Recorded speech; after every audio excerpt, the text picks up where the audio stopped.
a nice fish. There we go.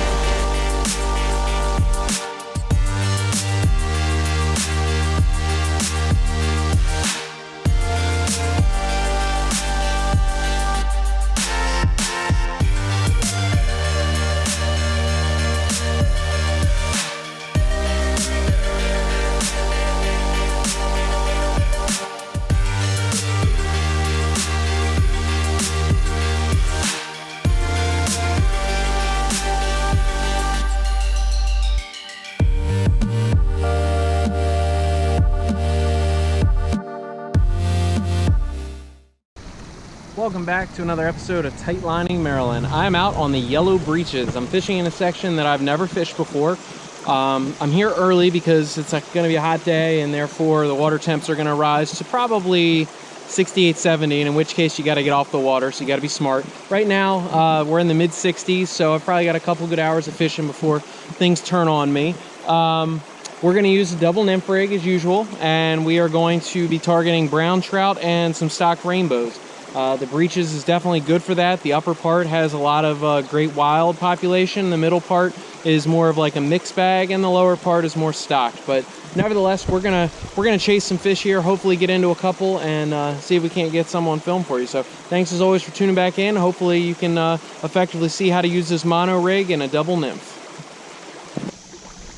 All right, so this is definitely fishy water here.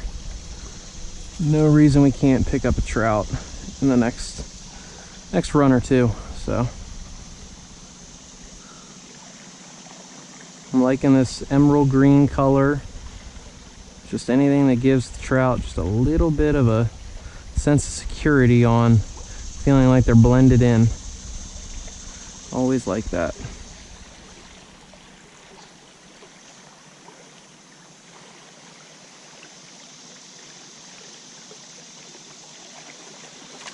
There we go.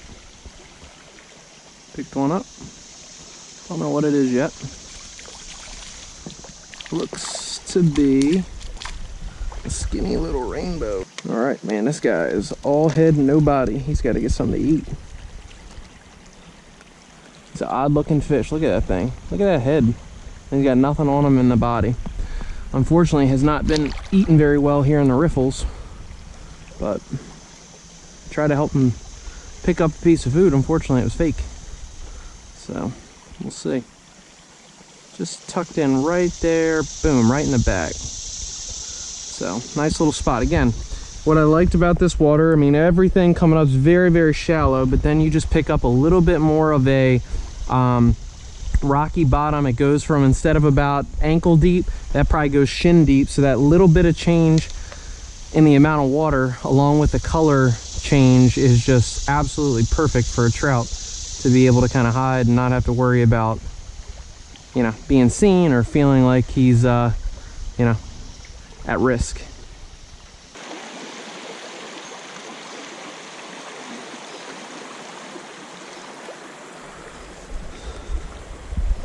So even though the fish aren't huge in here, the thing that's always brought me back and made me want to fish the stream is just how gorgeous the fish are.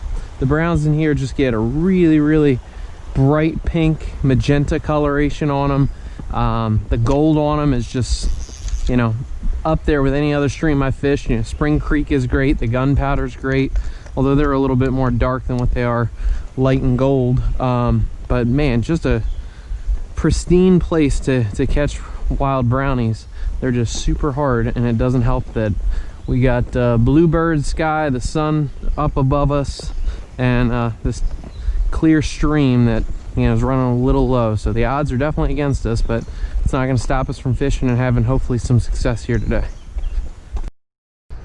So I can definitely see a lot of trout in these waters right here. There are some really nice fish too, but you know, trying to get one of them to take is going to be a whole nother story. But definitely some nice fish in here right now. You can see some in the back right here. Saw a really nice cluster of trout right up there. So we'll see what we can do.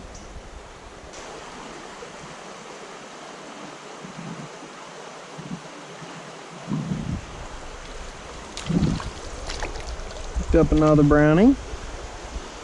It's the second one that I've gotten out of this particular spot. And he took the, what looks to be the tungsten surveyor. So that's a good sign, because I don't think I've gotten a fish on that today. So, good, good, good. There he goes.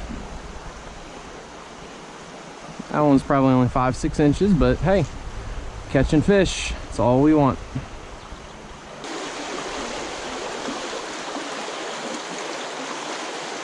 Oh, that's a nice fish. Oh, that's a very nice fish. Under that bridge in the current. Haven't gotten a very good look at him, but pulling real good. Can't tell what he is yet either. Could be a rainbow. Yeah, looks like a nice holdover rainbow. That was just tucked up underneath that bridge. Yep, we're gonna get you in here in a sec. Pop the net, get that ready for you.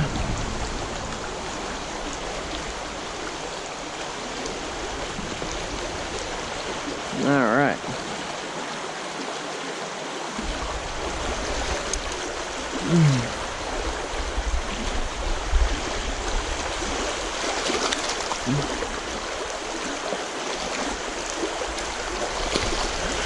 There we go. Probably 12, 13-inch fish. Good one. Always pretty. There you go.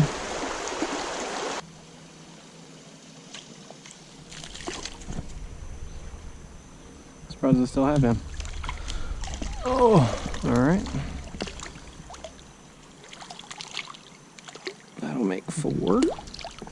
He too took the blue torch. He was pretty quick to take too.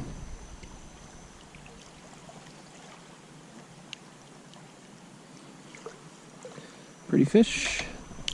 There he goes.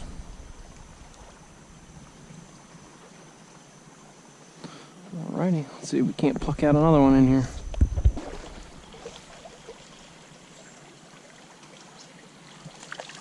There we go. A little brownie. And he took the tungsten surveyor. And there he goes. So 2 fish in this hole, so that's a good sign. Things are picking up.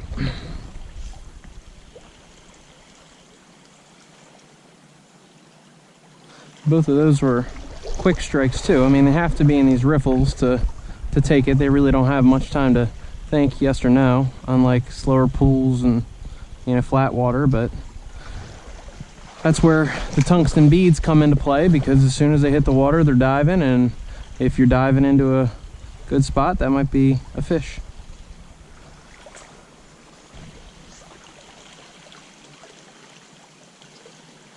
There we go. Picked up another one. At the top of the run. He also took the blowtorch.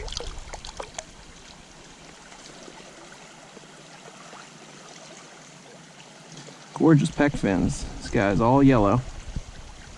Pretty cool to see. It's almost so yellow it's orange. But look at that guy.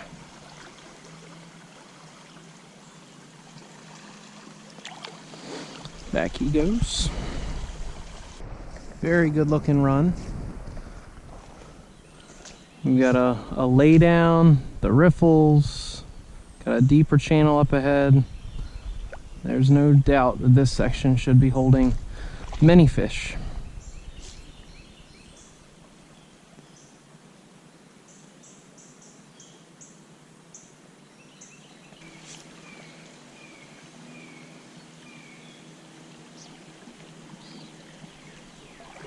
There we go.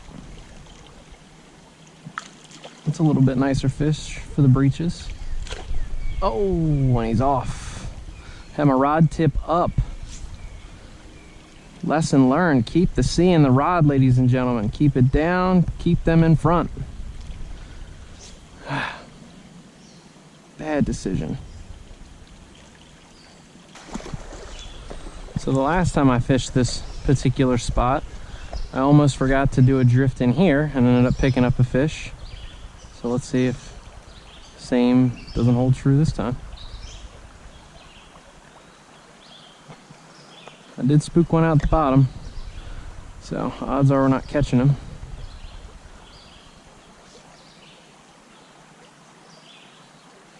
There we go. Just like last time. Oh, he was right at the top of that run. Man, just another gorgeous fish. Look at this guy. Blowtorch right in the top. Gorgeous. Look at that. Back he goes. Go ahead and get some more gold on there. You were pretty. Alrighty. Well, we did what the goal was. Pick up one right there. So now the goal is pick up an even better one right in here. I mean, this is again a super prime lie. Super prime lie. And you can actually sneak up on them a little bit too, which is nice.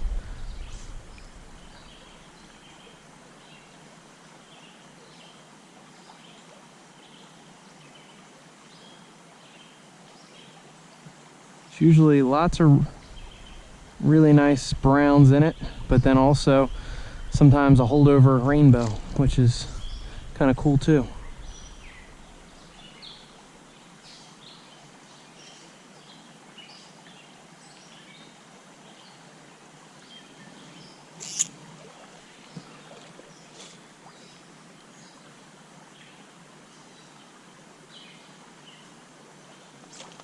Oh, stung him. Damn.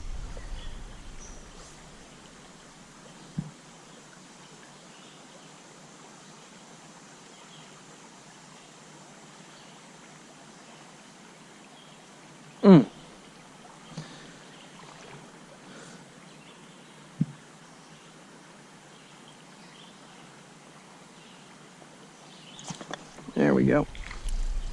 Got a brown. We're able just to get that thing down to the bottom. Just enough for that blowtorch to end up in his mouth.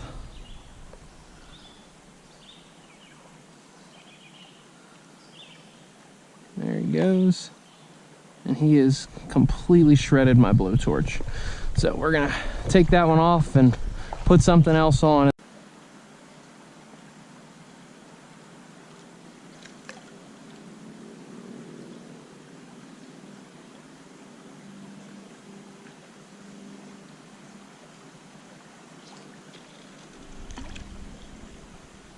Alright, just got a little hesitation there.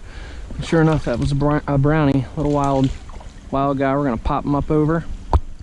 It's a nice fish. One of the better wild brownies we got today. I don't know if he's the biggest, but he's one of the nicer ones we've got in the hand, that's for sure. I just gotta see where my other fly is. Okay, by his tail. Off he goes. All right, we'll take that. I just had that extra fly down by his tail, and had he done that and I go to grab him by his body and he flips out, we're gonna have a hook in our hands, so we'll take that. Quick release, you gotta love it.